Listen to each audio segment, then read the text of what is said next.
Hey friends, it's Pastor Fieberkorn here with you. Tuesday, August the 13th, time for Tuesdays with Marty.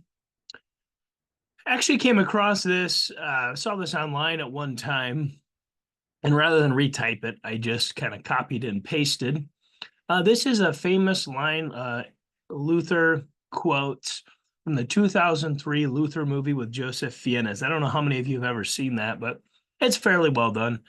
Luther doesn't age the entire movie, which is a little confusing, but tells the story fairly well.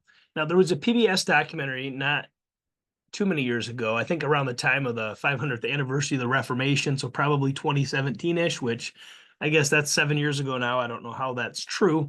And everything in that PBS documentary called the Martin Luther, The Idea That Changed the World, everything in there is something Luther actually said, which is quite interesting. I don't think that's true of the 2003 movie, although there is this place where Luther's preaching in the Castle Church in Wittenberg, and he says this quote you see on the screen, and I do believe this is authentic to Luther.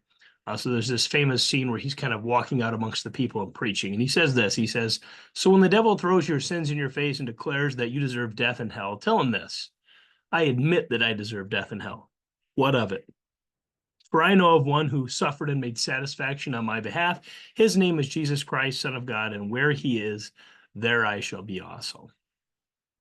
Now, this is just kind of good classic Lutheran theology here that we admit our state as totally depraved sinners, entirely dependent on God. What do we say in the confession? We justly deserve your temporal and eternal punishment. See, there's a lot of churches probably in this world that even if they did have a confession, they wouldn't say that. Well, that's hard to say. It's hard to stand before your God and say, I know what I deserve is to burn in hell for eternity. Because it's a terrifying thought. But admitting that is the first key to recognizing what a great salvation we have in Jesus, that he's rescued us from even that. And so we say, hey, that's the truth. I do deserve death and hell, but the one who made satisfaction for my sins is greater than death and hell. He's conquered death and hell. And if I'm on Jesus' side, then I'll be in heaven as well. So often wonder what it would have been like to sit in the pews in Luther's day and hear him preach.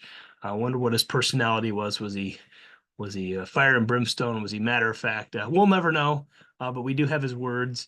And you can hear Luther saying this. And of course, this rings true with much of what Luther writes in Lutheran theology in general.